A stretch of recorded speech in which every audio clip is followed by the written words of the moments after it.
International media کے اندر، چاہے وہ انٹرنیشنل آبزرورز کی طرف سے، تاکہ اپنے پاکستان کے اپنے اینکرز کی طرف سے جو کچھ کہا جا رہا ہے اس الیکشن کے بارے میں، وہ میں سمجھتا ہوں کہ انتہائی شرمناک ہے.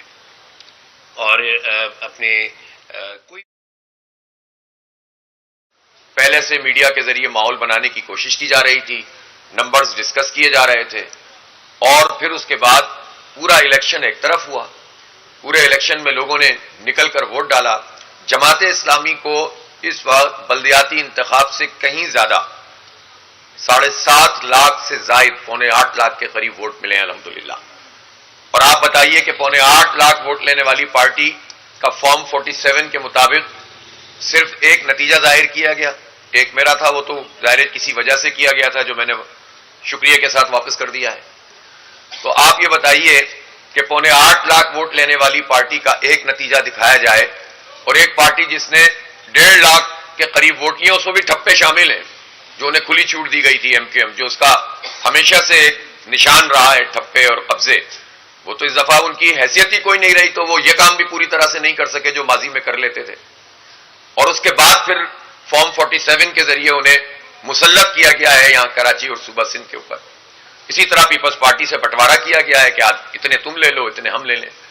اور جب ہم بات نکالتے ہیں یہاں سے حیدرآباد، پھر حیدرآباد سے سانگڑ، اور سانگڑ پھر بدین، اور بدین سے لے کر پھر پورے صوبہ سندھ میں اس طرف آ جاتے ہیں، اتر میں بھی، لال میں بھی، ہر جگہ، تو ہمیں یہ بات پتہ چلتی ہے کہ وہاں پیپلز پارٹی نے اپنی زبردست قسم کی دھاندلی، قبضے، پولنگ اسٹیشنوں پہ قبضے، دوسروں کے پولنگ ایجنٹس کو نکال دینا، اور پوری انتظامی مشنری کو یرغمال بنا کے اپنی مرضی کا نتیجہ حاصل کیا ہے، جو ہر صورت میں قابل مذمت ہے.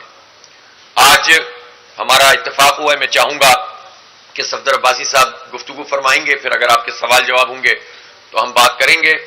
بحیثیت مجموعی جماعت اسلامی یہ سمجھتی ہے کہ عوام کے ووٹ کا نہ صرف یہ کہ احترام نہیں کیا گیا ہے بلکہ اس کو روندا گیا ہے. یہ الیکشن پہلے سے طے شدہ لکھے ہوئے فیصلے کے مطابق آروز اور ڈی آروز کے ذریعے سے جاری کیا گیا ہے. ہم فارم 47 کو قبول نہیں کرتے. فارم 45 کے مطابق جو نتائج ہیں، ان نتائج کے مطابق الیکشن کا نتیجہ آنا چاہیے، اور اس نتیجے کو کالعدم کرنا چاہیے. ظاہر ہے جی ڈی اے کی اپنی جو بھی ان کی پالیسی ہے اور جو کچھ ان کی آبزرویشن ہے یہ آپ کے سامنے رکھیں گے. البتہ انہوں نے پیشکش یہ کی ہے کہ ہم مل کر اس پورے عمل میں مزاحمت کریں گے، تو اس پہ جماعت اسلامی کو مکمل اتفاق ہے کہ سیاسی اعتبار سے بھی، قانونی اعتبار سے بھی، جو بھی اس پوری ریگڈ الیکشن یا قبضہ الیکشن یا آر او الیکشن ہے اور عوام کے مینڈیٹ کی توہین ہے، اس کے خلاف آواز اٹھائیں گے. اور اس سلسلے میں انہوں نے ہمیں دعوت بھی دی ہے. حیدرآباد میں جو 16 تاریخ کو دھرنا ہے، انشاءاللہ تعالی جماعت اسلامی اس میں شرکت بھی کرے گی. اور ہم اس آواز کو اب دبنے نہیں دیں گے کہ وہ آواز جو جمہوریت کے لیے اٹھے، قبضے کے خلاف اٹھے، اس جعلی الیکشن کے خلاف اٹھے، تو اس کو کمزور نہیں ہونا چاہیے بلکہ مل کر طاقتور ہونا چاہیے. ابھی آپ دیکھ رہے ہیں کہ مرکز میں بھی بندر بانٹ چل رہی ہے، اور ایک مہینے تک جو ایک دوسرے کو گالم گلوچ کر رہے تھے، برا بھلا کہہ رہے تھے، ایک نے دوسرے کی حمایت کر دی ہے. ایک کو صدر بنانے کے خواب دیکھ رہے ہیں، دوسرے کو وزیر اعظم، غیر مشروط حمایت. یہ سب کیا ڈرامہ ہے پوری قوم کے ساتھ یہ کیا جاتا ہے. اور قوم نے ووٹ ان لوگوں کو دیا نہیں ہے، قوم نے ان کے خلاف ووٹ ڈالا ہے. قوم نے اپنے لیے جو ہے وہ ایک راستہ منتخب کیا کہ کچھ بھی کر لو، ہمارے ووٹ کی طاقت کو کچل نہیں سکتے. لیکن پھر اب اس ووٹ کی طاقت کو آر او کے ذریعے سے کچلنا، اور پھر مصنوعی قیادتیں بنا کر پاکستان کے مستقبل کو تباہ کرنے کی کوشش کرنا، یہ لولی لنگڑی اندھی بہری حکومت جس کی اپنی کوئی فوٹنگ ہی نہیں ہے، کہیں کھڑے ہوئے نہیں ہے، جو بادشاہ سلامت بنا کر لائے گئے تھے وہ اپنے حلقے میں بری طرح ہار گئے. میاں نواز شریف، ان کی کیا اخلاقی حیثیت ہے کہ وہ پاکستان کے وزیر اعظم یا ان کے چھوٹے بھائی پاکستان کے وزیر اعظم بنیں گے؟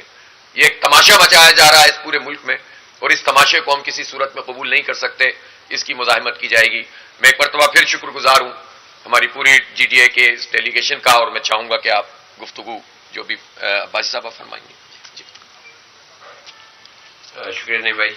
بسم اللہ الرحمن الرحیم. میں انتہائی شکر گزار ہوں ہماری جماعت اسلامی کے سینئر دوستوں کا کہ ہم نے آج ٹیلی فون پہ آج ہی رابطہ ہوا ہمارا، اور ہم نے ان سے ریکویسٹ کی کہ ہم آنا چاہتے ہیں.